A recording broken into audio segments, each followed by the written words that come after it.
Bagaimana data tiap RW-nya, bagaimana data RW-nya, apakah ada permasalahan. Sebenarnya kita ada Bapak, data per RW itu ada. Nanti kita berikan, karena ini presentasinya kelurahan, jadi yang kita bahas secara garis besar. Nah untuk di RW 2 sendiri, itu sebenarnya sudah ada di peta. Untuk warna hijau itu berarti penambahan saluran, harus ditambahkan saluran. Itu nanti petanya juga kita kasih ya Bapak. Untuk yang warna oranye itu berarti penambahan saluran di periode 2. Untuk yang warna Tosca itu saluran tersebut perlu dinormalisasi dan sebagainya. Jadi sudah ada rinciannya Bapak Ibu. Untuk saluran mana saja yang harus dibagaimanakan, harus dinormalisasi atau ada yang harus dilebarkan lagi. Nah untuk di hari kedua yang terjadi banjir, memang kita menemukan. Tapi waktu kita survei itu hujannya nggak begitu lebat Pak. Jadi banjirnya itu nggak begitu kelihatan. Jadi kita belum tahu seberapa tinggi. Nah solusinya adalah karena itu berarti semuanya berkumpul di RT berapa tadi Pak? Mohon maaf. RT 7 berarti semuanya nanti ujungnya di RT 7 kan. Berarti itu solusinya adalah yang pertama, kalau mungkin masih memungkinkan areanya atau jalannya masih lebar, berarti dilebarkan. Atau kalau dilebarkan drainasenya tidak bisa, itu diperdalam. Kalau tidak bisa, maka satu-satunya cara adalah menambah biopori. Tapi bioporinya di dalam salurannya Bapak. Jadi itu untuk menyalurkan air ke dalam tanah. Jadi air beban dari saluran itu jadi berkurang. Jadi nggak semuanya langsung dialirkan ke sungai. Jadi harus ada yang diserapkan lebih dahulu. Jadi bioporinya bukan hanya di jalan, tapi langsung di saluran juga Bapak. Begitu? Ya di dalam selokannya. Ya.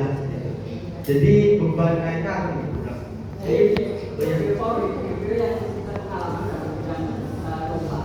Biopori itu hendaknya perizinan partis yang bisa untuk diberikan satu sumber kompos, yaitu daun kering di komposan. Itu modelannya lebih besar daripada yang itu karena begitu dia akan melihat biopori akan berjalan dengan.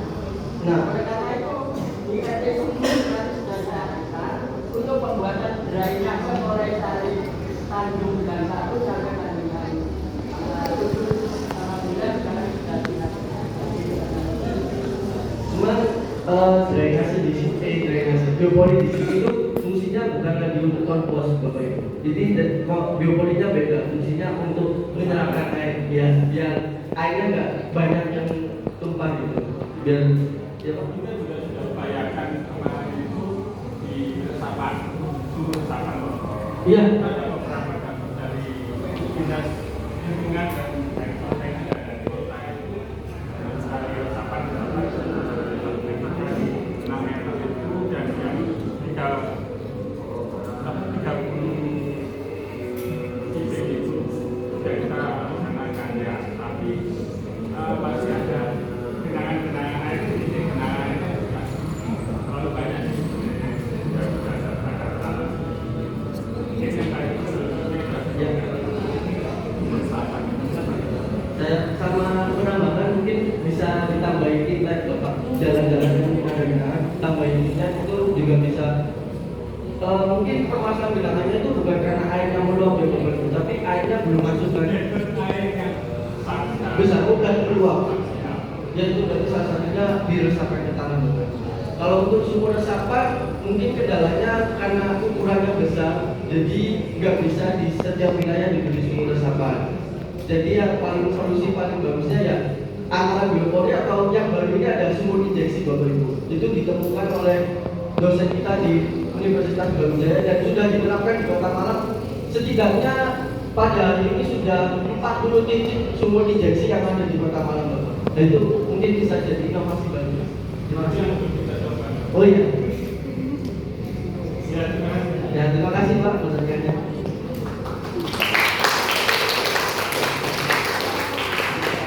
Baik, selanjutnya sektor air bersih bisa menjelaskan jawabannya. Mungkin Pak, kamu tadi menanyakan terkait keterjangkauan harga.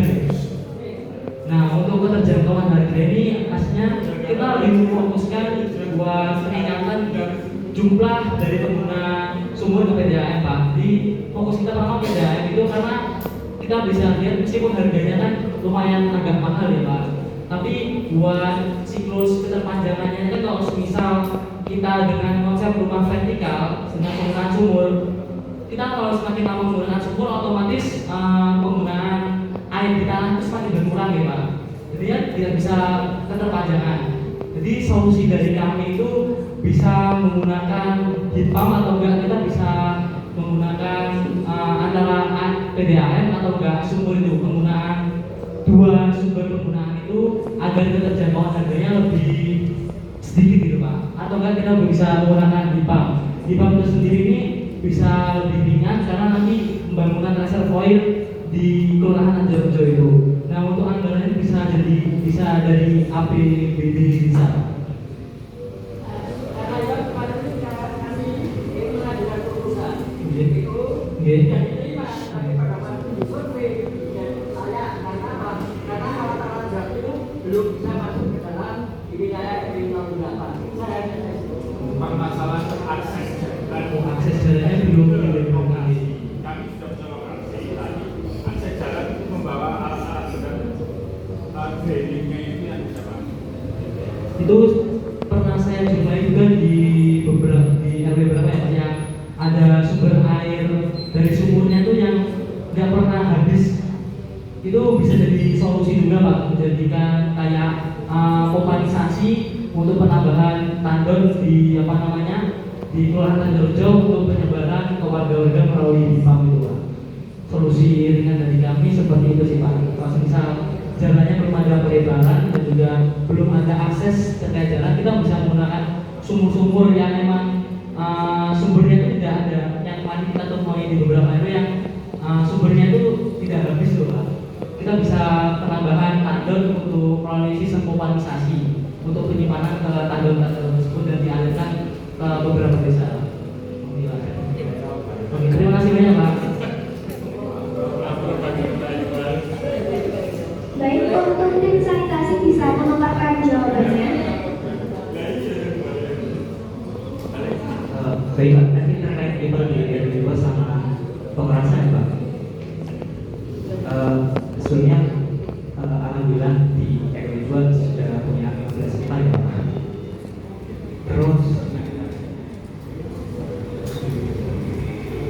itu sudah mencakup rencana yang kami susun Pak. Di antaranya itu optimalisasi cakupan layanan pipa. Jadi kami arahkan rumah-rumah yang belum mempunyai tangki septic tapi juga di sekitarnya ada pipa buat terhubung ke pipa tersebut. Terus terkait rencana pemerasan, kami mengerahkan bangunan-bangunan yang memiliki akses ke truk tinja buat mendaftar ke program LLTT Pak. Tapi sebentar buat yang nggak memiliki akses ke truk tinja, kami arahkan buat menggunakan obat pemerai. Sekian Pak.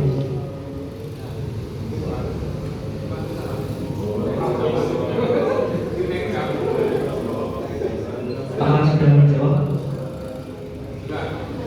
Terima kasih. Baik, ke sektor terakhir yaitu persampahan, silakan memaparkan jawabannya.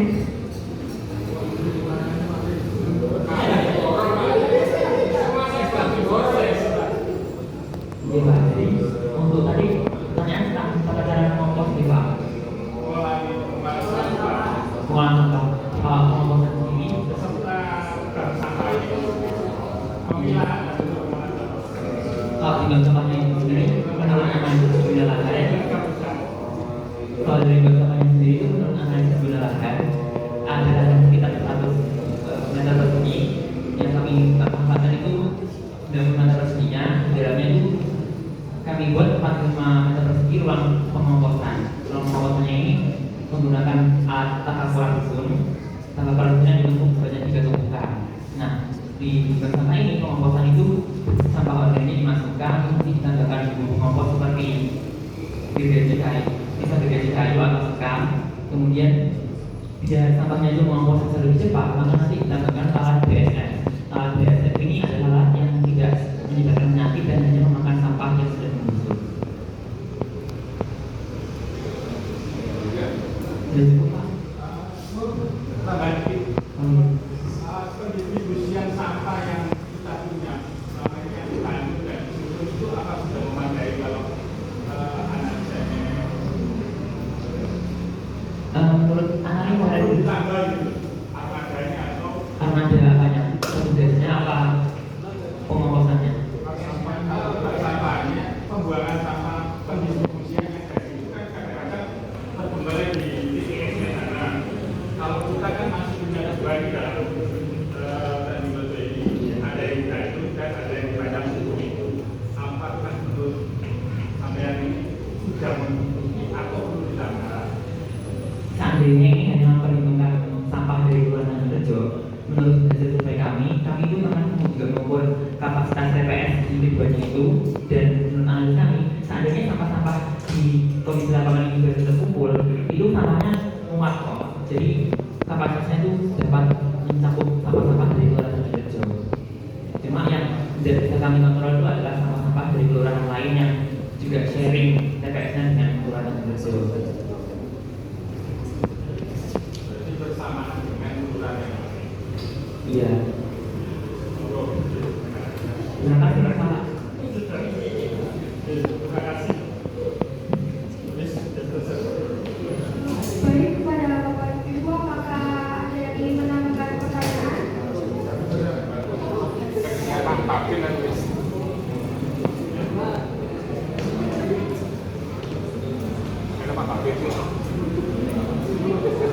Terima kasih atas waktunya.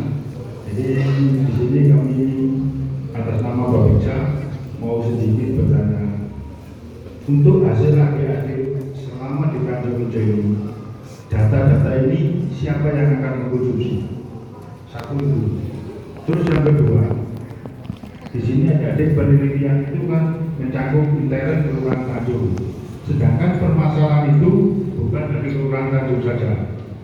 Kalau nanti musim hujan itu datang, dulu di Lambau itu, Ijen Suwit itu belum dibangun. Tanjung nggak pernah kena air meluap, bukan banjir, air meluap. Nah sekarang dengan adanya pembangunan Ijen Suwit itu, air yang dulunya masuk ke Ijen Suwit itu, sekarang larinya ke jalan IRAS.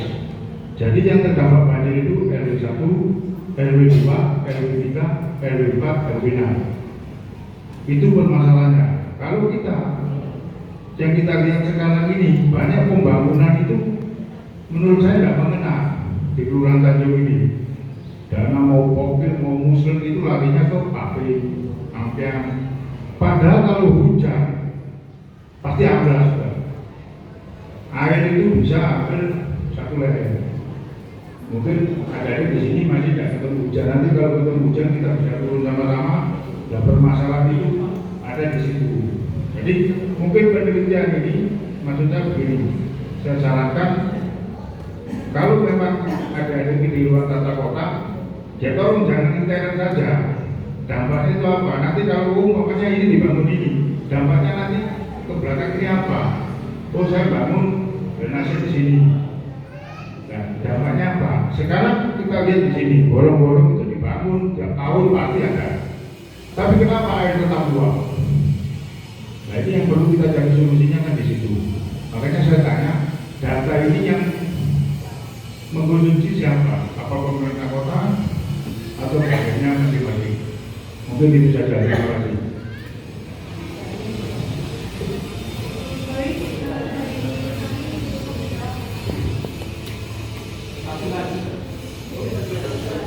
Satu lagi menambahkan sedikit mawon mas-mas dan bapak. Perkenalkan, nama saya Eka dari Ketua RW 06.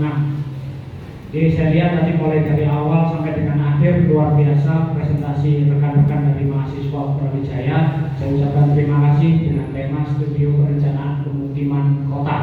Jadi mulai dari saya menjadi RT sampai sekarang menjadi RW, saya sedikit sharing saja dengan mas-mas dan bapak. Secara teori sangat luar biasa.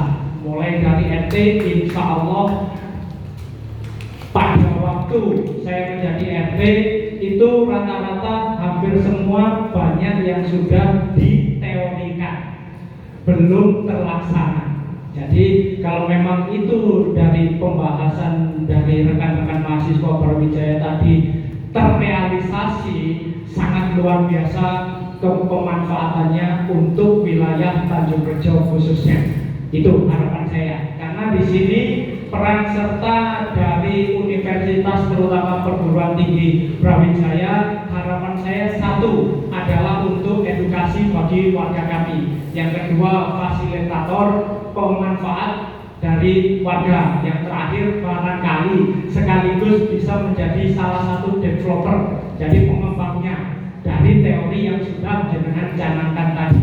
Jadi bukan hanya sekedar berteorikal saja, seperti itu. Jadi permasalahan yang utama yang ada di wilayah kami, sharing sedikit saja, yaitu adalah tentang pola pikir, mindset. Banyak yang sudah diterapkan oleh rekan-rekan mahasiswa tadi, ternyata pada waktu prakteknya saya alami sendiri terbentur dengan pola pikir. Saya beri contoh, kebetulan saya tadi disebutkan oleh Pak Maji, saya sebagai salah satu duta sanitasi. Salah satunya contoh adalah pola hidup persis yang ada di wilayah Tanjung Rejo. Mayoritas wilayah Tanjung Rejo ini berada di aliran sungai. Das bantaran aliran sungai itu ada Sungai Metro, Sungai Kutuk, Sungai Red, dan satu lagi itu 4 aliran sungai itu tadi. Jadi hampir mayoritas rata-rata mereka itu tidak memiliki sanitasi, tidak punya sapi tank, tapi punya toilet. Jadi rata-rata pembuangannya hampir mayoritas itu adalah ke sungai. Tapi pada waktu saya terjun ke lapangan langsung terbentur dengan kata-kata, Pak, nanti kalau saya sampai bikinkan sapi tank, nanti biayanya ikut siapa? Kemudian dengan sapi tank yang mungkin terbilang cukup kecil, apakah di keluarga saya ini bisa mengcover? Ujung-ujungnya nanti 1 tahun sekali saya akan melaksanakan pengurasan. Kembali lagi ke mindset, ke pola pikir. Itu tentang sanitasi, tentang buang sampah yang disampaikan oleh Pak Sumaji tadi. Buang sampah meskipun kita sudah membuat seperti yang disampaikan Pak Babinsa, gorong-gorong sebesar apapun akan tetap akan menjadi buntu. Kenapa? Saya lihat, saya survei sendiri di wilayah Pasar Mergan. Pasar Mergan itu kalau buang sampah tidak punya tempat sampah yang memang dikhususkan untuk wilayah Pasar Mergan sendiri. Buangnya selalu ke sungai. Di bawah aliran sungai Pasar Mergan itu langsung tembus ke wilayah warga kami. Saya punya videonya. Setiap kali ada hujan turun, kalau tidak ada hujan ini sampahnya berhenti. Tapi kalau hujan sudah turun, saya pastikan di dam wilayah saya, sampah itu akan menjadi genangan, menjadi lautan sampah. Kalau dam itu saya buka, pasti akan meluncur ke wilayah RW yang ada di bawahnya, yang ada di RW 4, RW 5, itu akan mengalami banjir sampah. Tapi kalau tidak saya buka damnya, warga kami, mbak-mbak, mas-mas yang selalu membersihkan. Jadi kalau peran serta PU seperti apa, sudah pernah saya sampaikan ke PU. Jawaban mereka ternyata adalah satu, yaitu kesadaran untuk pola hidup bersih dan sehat. Seperti itu jawabannya. Jadi mohon apapun yang disampaikan oleh Bapak dan Mas-mas ini, semoga bisa sekali lagi tidak sebatas menjadi teori belaka, tapi bisa sekaligus menjadi realisasi bagi khususnya wilayah Tanjung Rejo. Seperti itu. Terima kasih. Sekian. Wassalamualaikum warahmatullahi wabarakatuh.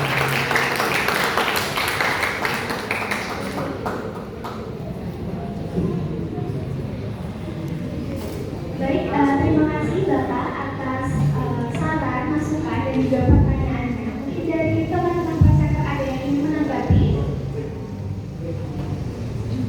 Silakan untuk sektor drainase.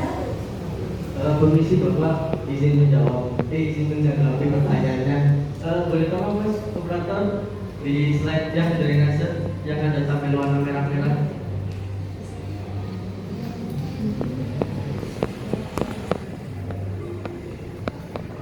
Nah ini untuk siapa yang akan memakai dananya, siapa yang akan melaksanakannya, itu sudah kita rekomendasikan Bapak. Untuk rehabilitasi, normalisasi itu semuanya sudah ada sumbernya. Ada yang CSA, di sebelah kan Mas.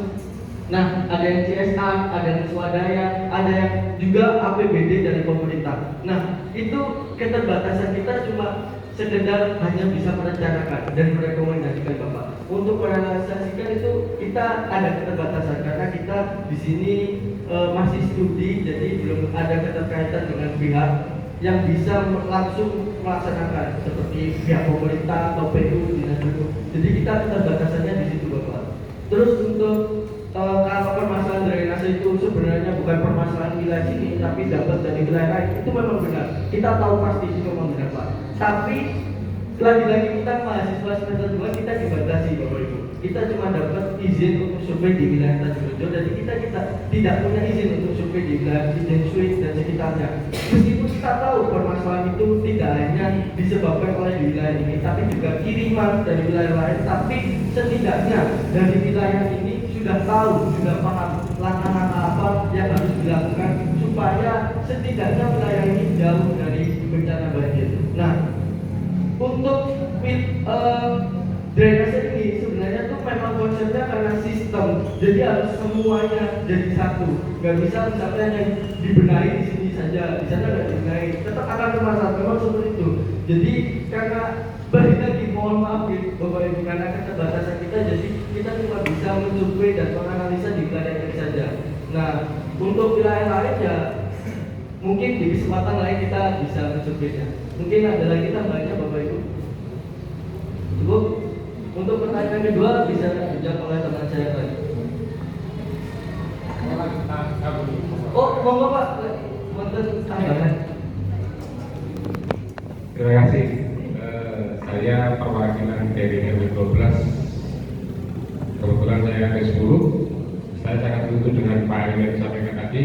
Kita juga sepakat bahwasanya program dari mahasiswa ini sangat bagus. Memang seperti yang dengan disampaikan, karena keterbatasan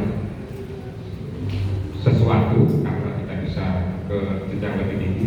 Apakah hasil dengan sampaikan ini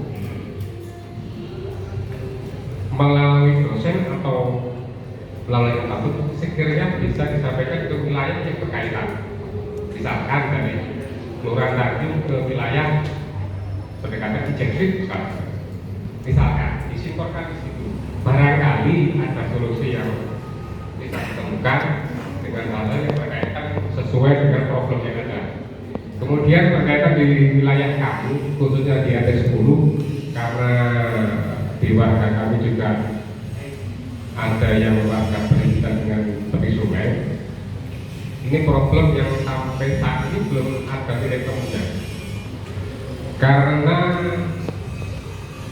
tingkat kedangkalan air surut tanah sungai yang mulai tambah naik, akhirnya debit air sanitasi dari atas kanal atas ke bawah. Kalau hujan, secara otomatis air dari atas tidak akan bisa tembus ke sungai, tertahan oleh aliran sungai yang cukup tinggi, sehingga air akan masuk ke dalam mencari celah-celah untuk keluar. Nah, itu sudah muncul di wilayah kami.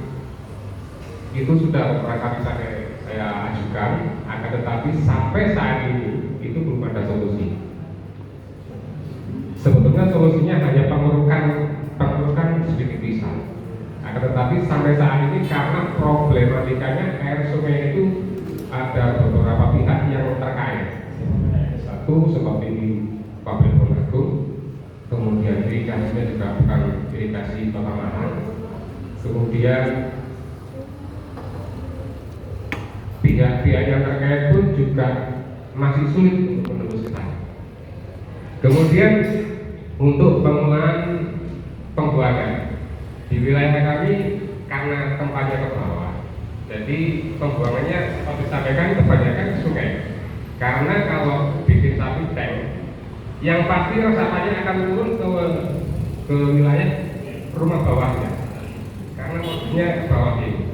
Nah, secara otomatis kalau bikin sapi tank itu kebanyakan nggak bisa, karena lahannya nanti pasti resapannya ke sumur bawah.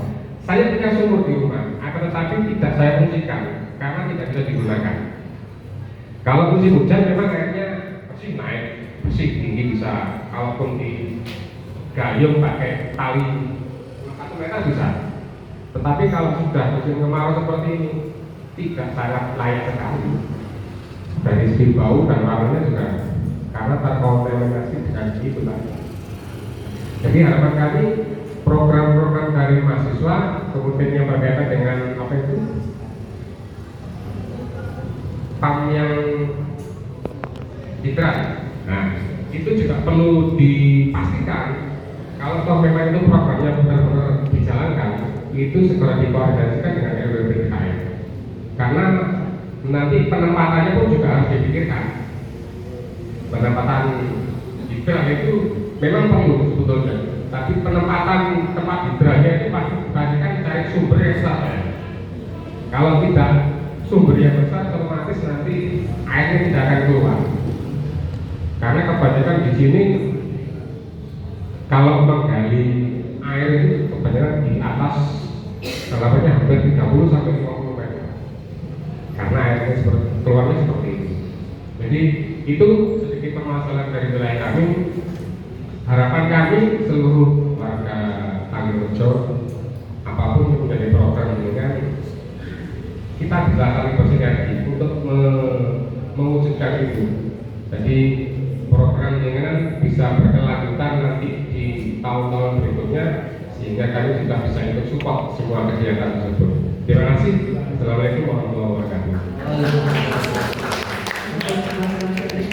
Dari sanitasi, tolong disanggapi. Sudah. Oh, sama dulu.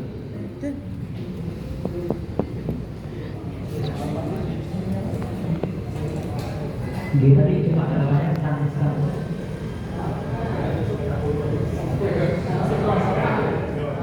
kesamaan ada yang tadi kan ada yang bilang Pak yang sampah itu yang dari pasar itu banyak dibuang ke sungai. Kalau karenanya dari persampahan ini tadi sudah bikin program penambahan kewadahan ini biar nanti orang-orang kalau sudah menghasilkan sampah itu sampahnya bisa ditaruh di wadah tersebut dulu sebelum diolah dan kemudian dikumpulkan ke TPS itu. Harapannya sih dengan penambahan kewadahan ini dan sampah itu diolah lalu dipilah di TPS, tidak ada sampah yang tidak terakomodir sehingga jatuh ke saluran maupun sungai dan sebagainya. Terima kasih.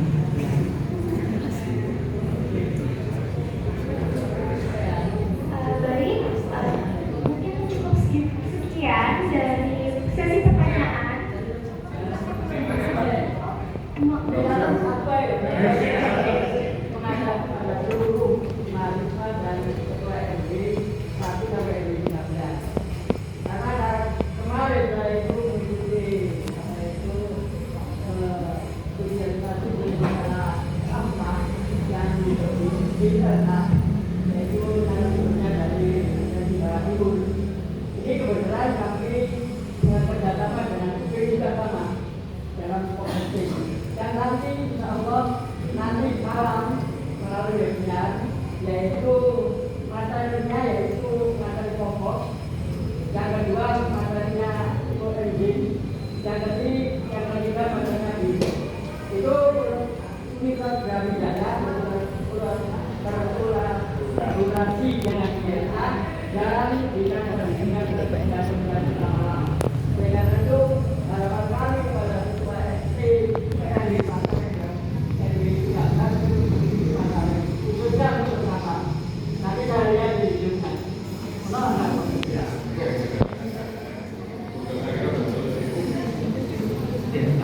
Baiklah, terima kasih atas sarannya tadi terkait pemahaman terkait kesadaran pola hidup masyarakat,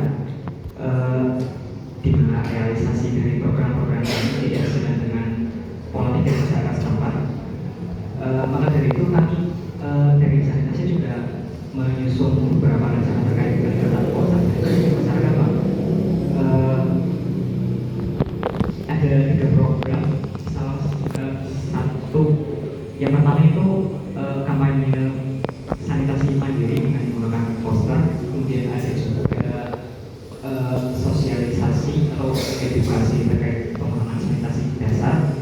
sudah ada pembentukan kelompok kerja Pak, yang akan memantau kondisi sanitasi juga Pak. Terima kasih.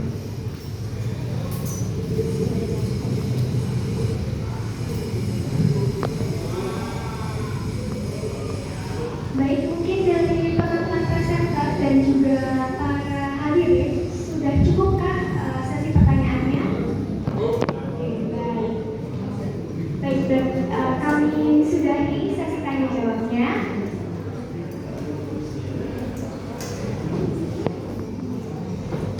Baik, sebagai bentuk apresiasi, mari kita tepuk tangan sekali lagi.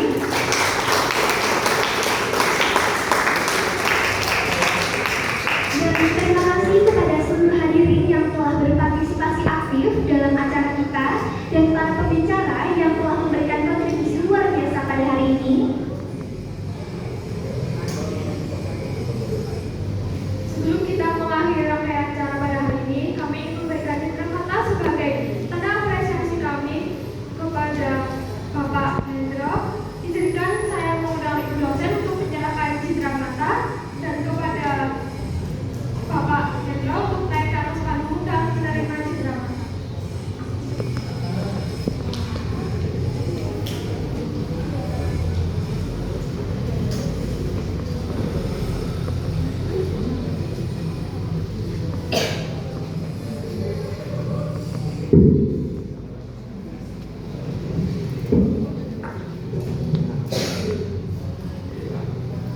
Yes.